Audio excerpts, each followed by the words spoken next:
Hola, ¿cómo están todos ustedes? Bienvenidos a este podcast de Mentes Analíticas. Yo soy Juan Ricardo Díaz, psicólogo, y como siempre me encuentro acompañado de mi gran amigo Luis. Sí, señor, Luis Arocha Mariño, médico psiquiatra, epistemólogo y conversador de estos temas, espero que interesantes para todos nosotros, que Claro, semanalmente estamos sacando al llevándoles. aire, como dicen, ¿no? Sí. Mira, antes de comenzar, dos cositas. Una, bueno, nuestro más sincero mensaje de consuelo y de amor a todos los venezolanos que sufrieron la tragedia del terremoto. A recordarles que abrimos canales de psicología, de psiquiatría gratuitos para las víctimas. Lo pueden encontrar en nuestras redes sociales, ¿verdad? Luis tiene una plataforma bien interesante. Yo me uní a una plataforma, yo había formado algo por mi lado, pero decidí unirme a una que era más grande, que también está ahí en mi Instagram. Mi Instagram es Juan Ricardo Díaz. Tu Instagram es... De ed.0 estrés, en palabras, guión bajo. Ok. Entonces búsquelo ahí para la ayuda, ¿ok? Y lo segundo es que, bueno, les recordamos que se suscriban al canal, que le den like, que le suenen la campanita. Les recordamos que estamos en formato de video en YouTube, pero estamos en formato de audio en todas las demás plataformas de podcast, incluyendo Apple Podcasts, Spotify, iHeartRadio y todas las demás, todas las que existen, ahí estamos. Bueno, ahora te pregunto, como ya es de costumbre, ¿de qué vamos a hablar hoy? Bueno, por ahí nos han solicitado que hablemos de los sueños. Ah, ok, ok. Bueno, le estaba comentando a Luis ante el programa que una cosa, un dato curioso del idioma, ¿no? Que en español cuando tú dices sueño te puedes referir a la actividad onírica, pero también al dormir. En cambio en inglés es bien separado, ¿no? El dream y También. el sleep son dos palabras completamente diferentes, ¿no? Pero vamos a hablar es de los sueños, ¿verdad? Que es lo del dreaming. El dreaming. Entonces, para ti, de todo el conocimiento, el amplio conocimiento que tú manejas, ¿cómo definirías tú qué es un sueño y cuál es su función principal? Bueno, fíjate, cuando yo escucho la palabra sueño, inmediatamente me retrotrae a lo que podríamos decir que es el fundador del estudio de la mente y padre del psicoanálisis, Sigmund Freud, Mm, en su famosa obra La interpretación de los sueños. lo leí, muy bueno. Por supuesto, hay que ubicarse en la época, eso es finales del siglo XIX, comienzo del siglo XX, El uso de la cocaína. el uso de la cocaína Por también, eso que ¿cómo hablaba no? tanta ¿Por qué tontería. no? De tal manera que era una época donde la hermenéutica, es decir, la interpretación de lo que ocurre estaba por encima de lo que ocurre. Ujú.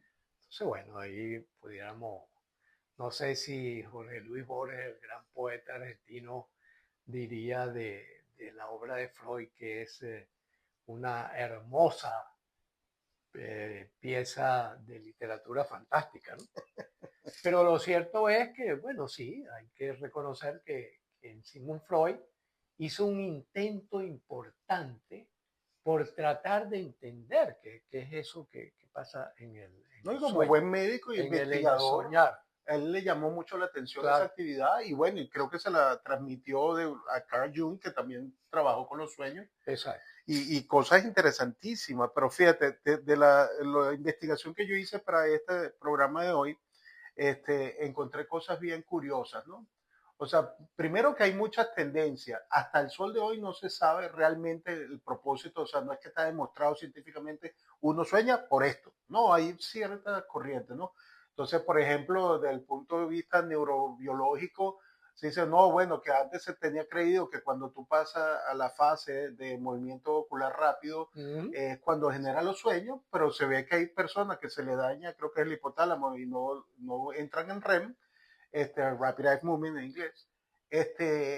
Ahí ellos pueden seguir soñando, o sea que no tiene nada que ver con eso, pero sí queda en demostración que sí hay actividad onírica de noche, o sea que no es una invención del cerebro, sino que es un procesamiento. Ahora, ¿por qué el cerebro lo hace?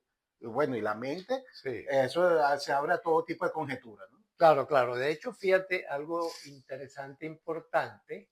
es que los animales o los otros animales también sueñan, Sí, sí, ¿no? los perritos, la Por cosa. ejemplo, y sí, y Los gatos. electroencefalogramas que se le han hecho, también cambia el modo de trabajar el cerebro cuando tú estás soñando. Ujú, Hay un cambio importante en la estructura, en la arquitectura del soñar que hace que, bueno, que uno diga en primer lugar, bueno, es un fenómeno universal, por lo menos confirmado en los mamíferos. ujú. También se ha visto evidencia, por ejemplo, de los pájaros, etcétera, que es muy fácil de evidenciar, puesto que uno ve el animal dormido y, por ejemplo, de repente emite sonidos, movimientos, ¿no? Etcétera, etcétera, que uno puede llegar a la conclusión fácil de que está soñando, está en esa actividad onírica.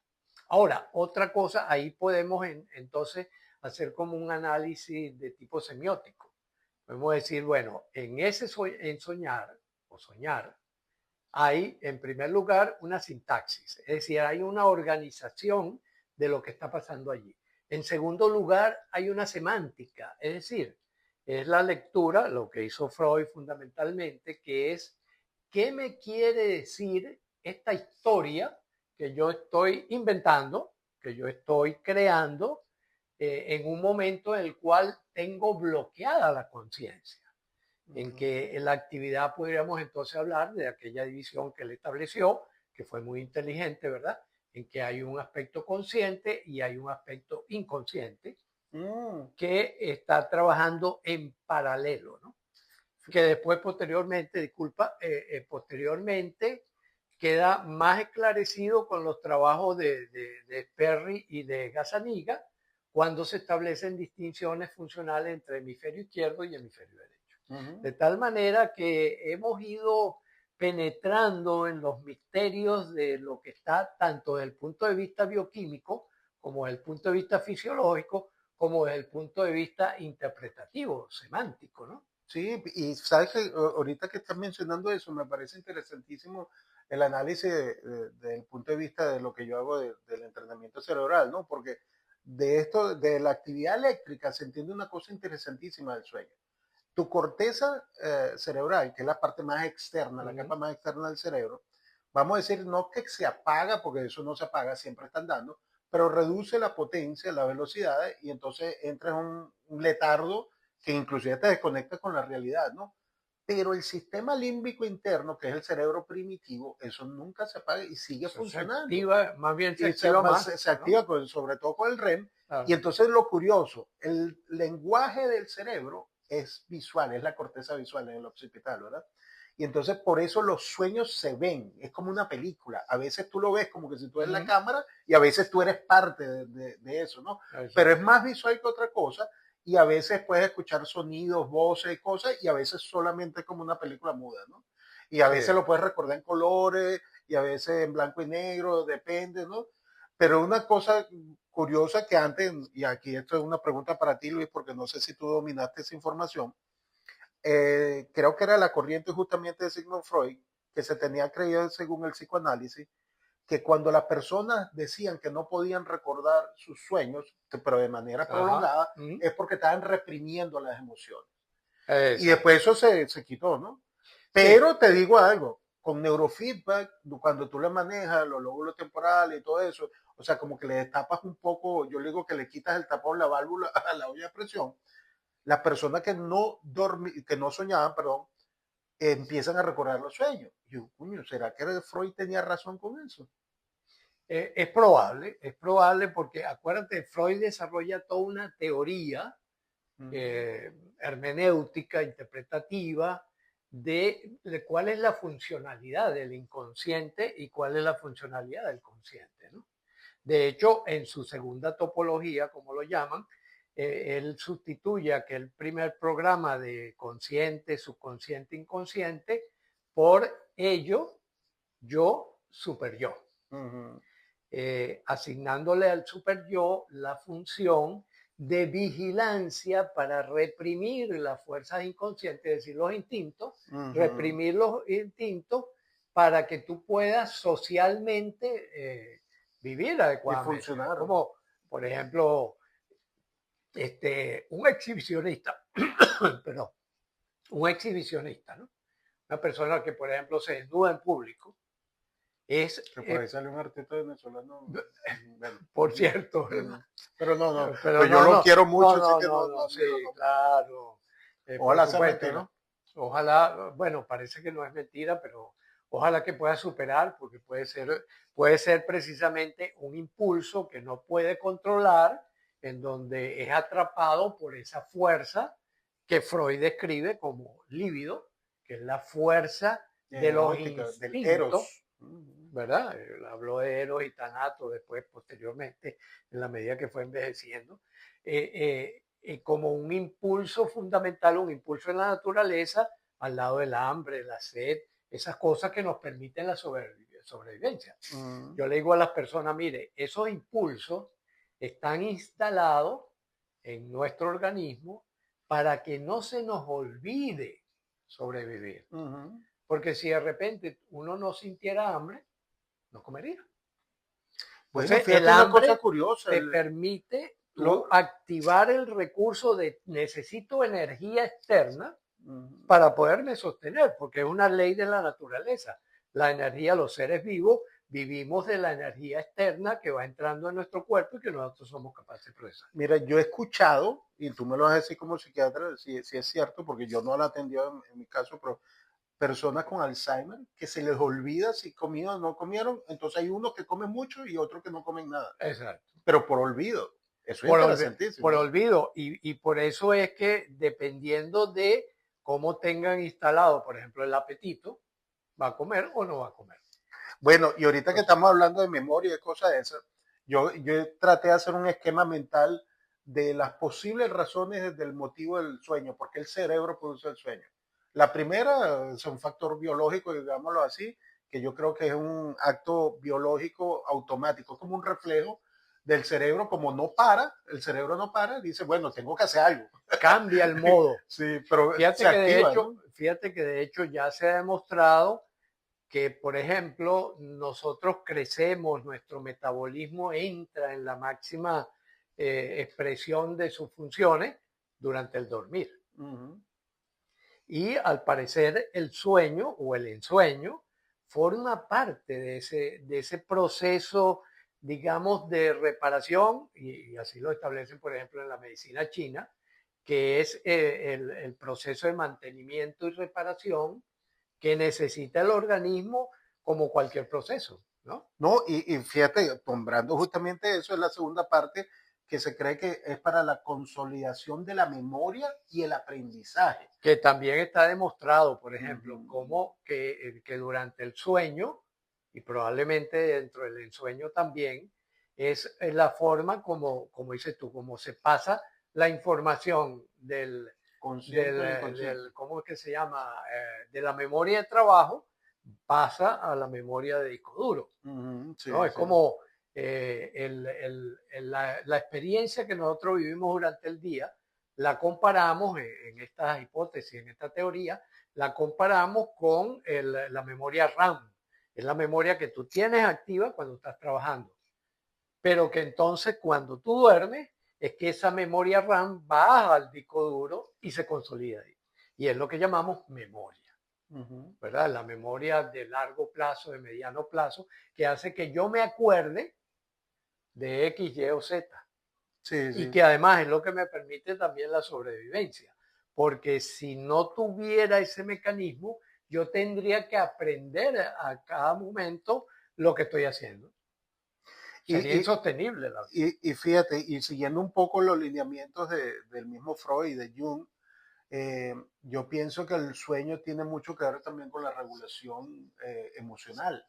O sea, Claro. yo creo que los sueños tienen una función psicológica como para compensar las frustraciones, las tristezas, las alegrías, o sea, lo positivo y lo Claro. negativo. De hecho, funciona. Ujú. De hecho, funciona. Cuando tú trabajas con una persona y trabajas con los sueños, tú ves cómo aquello es una especie de metáfora, alegoría de las preocupaciones o de los cursos de predicción que uno está haciendo, ¿no? Eh, Fíjate, por ejemplo, también otra de las cosas que le suelo decir a las personas es, mire, si usted sueña con un caballo, eso no significa que usted tiene que jugar el 14, como el librito de ese Sí, Sancono, ¿no? sí, sí. ¿Verdad? No significa que usted tiene que jugar el 14. Lo que significa es que usted es el Steven Spielberg de Ujú, esa película que se pasa durante la noche y que por lo tanto va a reflejar lo que está en su memoria, va a ser reflejado pero de forma metafórica, ujú. ¿no? Y eso fue un gran descubrimiento de Freud, cuando, por ejemplo, resulta que una persona soñaba con cuchillos y tal, y había cuchillos por aquí, cuchillos por allá.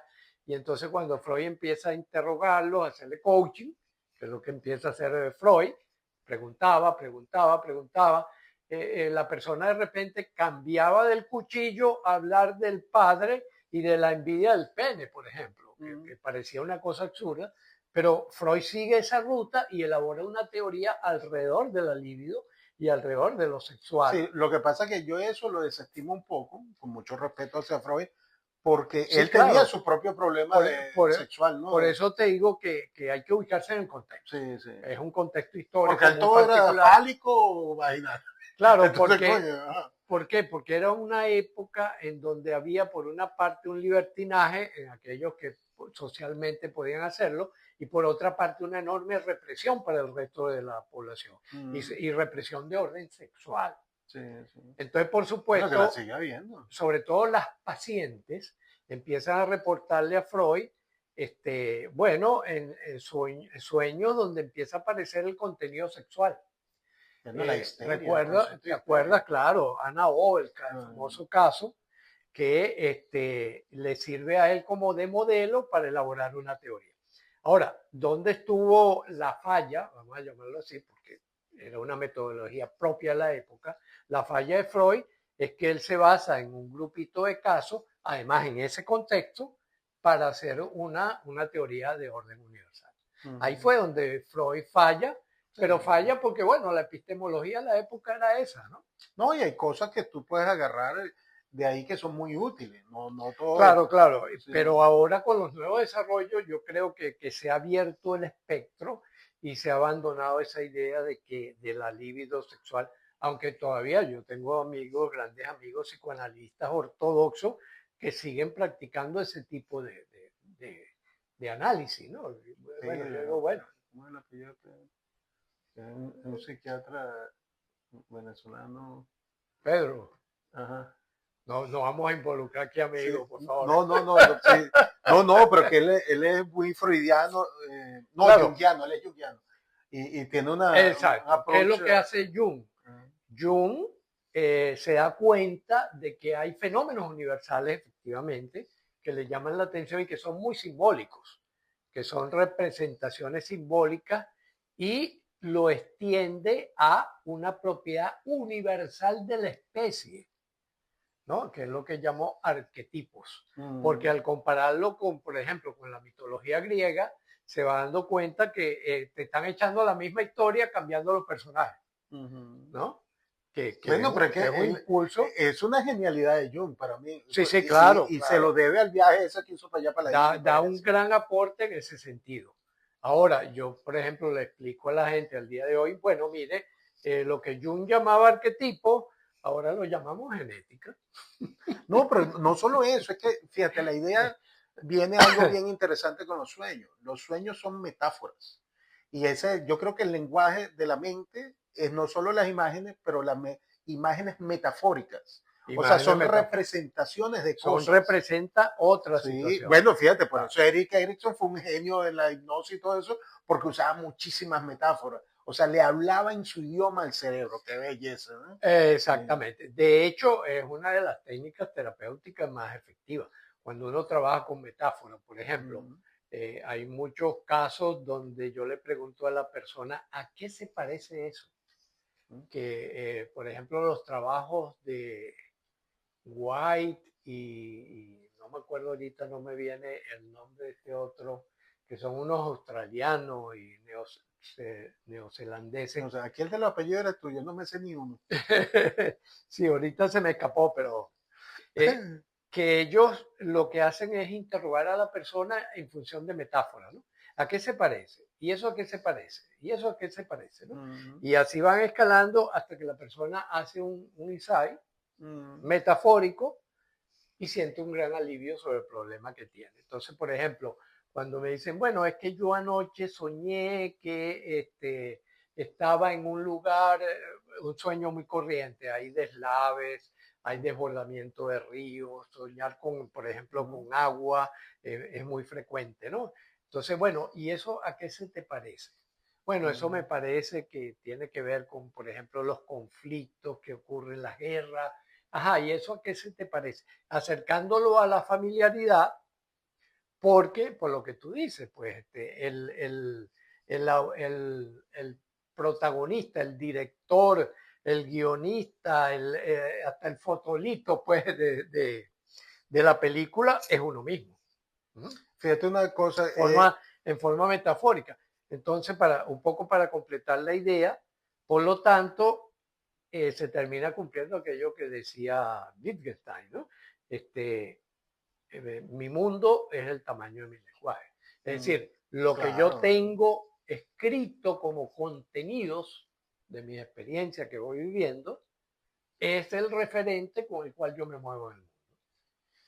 Bueno, pero fíjate una cosa interesante. El abordaje que hace el mismo Freud y después Jung, yo estoy en desacuerdo en varias cosas en el sentido de que ellos interpretaban las cosas por la persona y a mí me parece que eso es incorrecto. ¿Por qué? Porque lo que para mí significa algo, para ti no necesariamente es lo mismo. Yo siempre le pongo el ejemplo. Si yo te digo árbol, piensa la imagen. Primero que la imagen que tú te imaginas no es la misma mía. Exacto. Y después te dice, ¿qué interpretación le das tú a un árbol? ¿Qué significa para ti un árbol? Exacto. Por ejemplo, si le preguntamos a Antonio Machado, que cuando vio el árbol podrido, le hizo un poema bellísimo, no me acuerdo cómo se llama, pero hay esa parte donde dice el árbol que, ¿cómo se llama? Que nace torcido, su rama nunca endereza. No, pero hace una descripción hermosísima. Antes de que el fuego te consuma, antes de que el trabajador convierta en melena de campanario, Olmo del Duero es el poema que Machado le compone cuando él, después que se ha muerto su esposa, está en ese proceso de duelo y ve un árbol podrido. Y entonces de allí escribe ese poema, que es uno de sus poemas más famosos, ¿no? Es lo que uno hace durante el sueño. Durante el sueño uno se vuelve poeta. No, exacto. Para decirlo en pocas palabras. Pero volviendo a la pregunta, ¿qué interpretación le das tú a un árbol? O sea, que si cuando tengo un árbol, ¿qué es lo primero que Bueno, fíjate, a mí me vino Antonio Machado. ¿Por qué? Porque yo me encanta la poesía, me encanta la literatura. Y fíjate lo que me vino. Pero por eso entonces lo asocia con poesía. Machado. ¿Y con qué asocia Machado? Con su duelo después que pierde a la esposa, que tanto le costó conseguir, porque además fue una historia bien terrible, porque él le costó muchísimo. Era un tipo, al parecer, muy tímido y tal, pero por fin se enamora de una muchacha, pasa mucho tiempo, logra conquistarla, se casa con ella y a los pocos meses se le muere. Bueno, fíjate entonces, eso en un poeta, ¿no? Imagínate lo que significa, ¿no?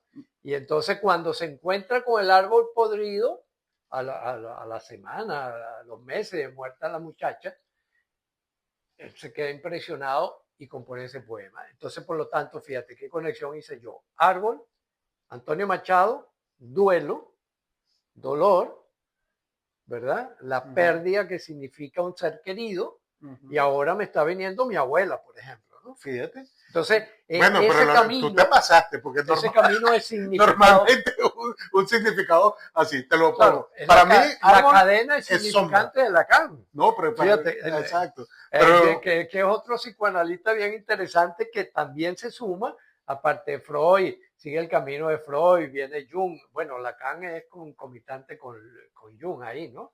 Son como simultáneos, ¿no? Pero Lacan agarra otra ruta y Jung agarra otra ruta. Que es la infinita variedad de lo mismo, ¿no?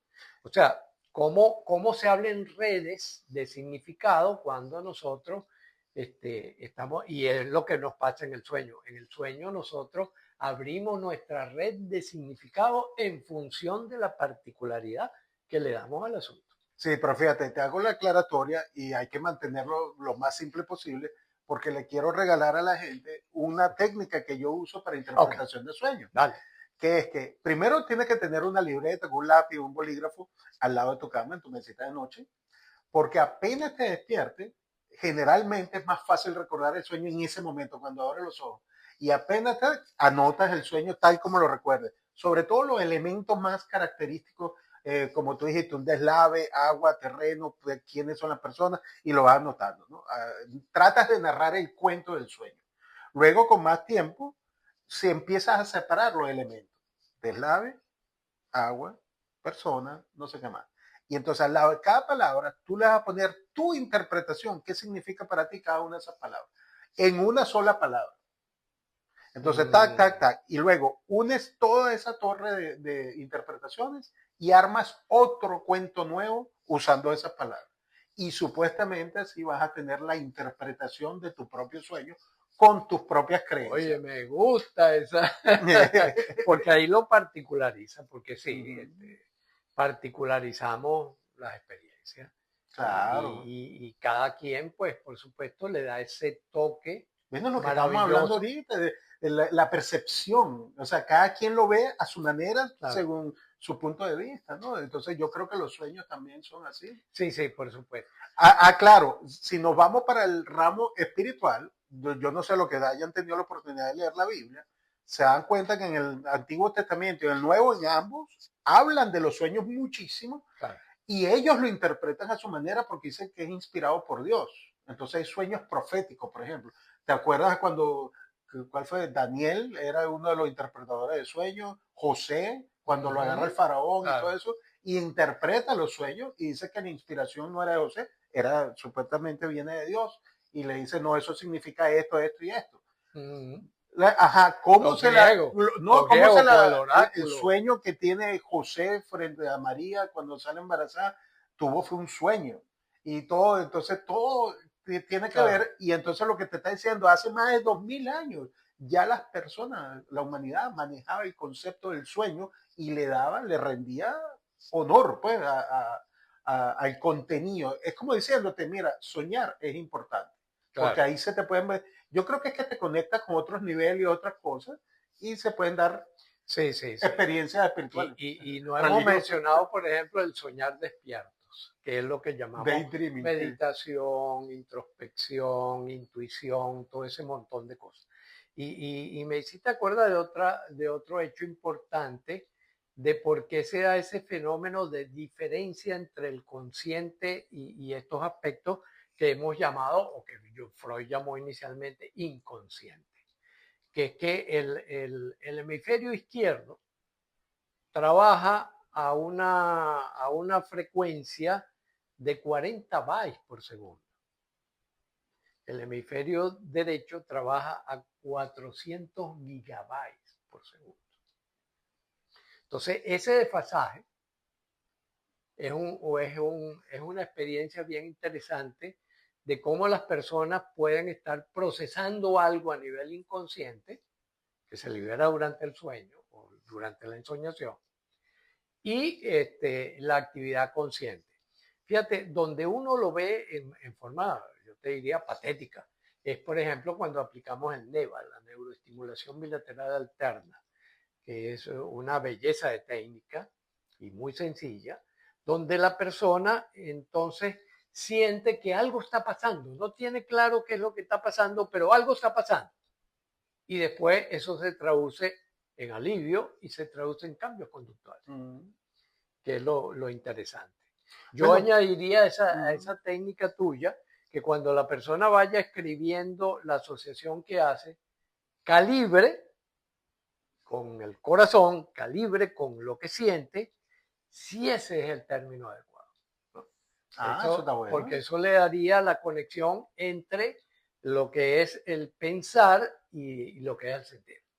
Aquí Luis y yo acabamos de patentar un nuevo sistema para la interpretación de sueños. Así es. Mira, no, buenísimo. Pero sabes que ahorita que dijiste la parte del inconsciente, se me vino un chiste, ¿no? Que dice, como yo soy terapeuta de pareja, que viene la señora a terapia supuestamente, dice, hoy vamos a trabajar con el inconsciente. Dice, no, mi esposo no viene hoy. Eso no Eso quiere es solo decir. para psicólogos. Mira, no, pero volviendo al material que dijiste de la meditación y todo eso, que es la ensoñación, el soñar despierto, fíjate un dato curioso. Para tú poder entrar en esos niveles, tienes que enlentecer la velocidad de la corteza más externa, como callar la mente un rato Calladamente. para poder entrar en ese. Exacto, callar la Entonces, mente similar. consciente y fíjate que el inconsciente se comunica más con eso, con sensaciones. ¿Mm? De Con hecho, emociones, nosotros lo sensaciones, utilizamos tanto sentimientos. en Sí. terapia como en coaching, lo utilizamos es, sientes que esto va con lo que estamos trabajando.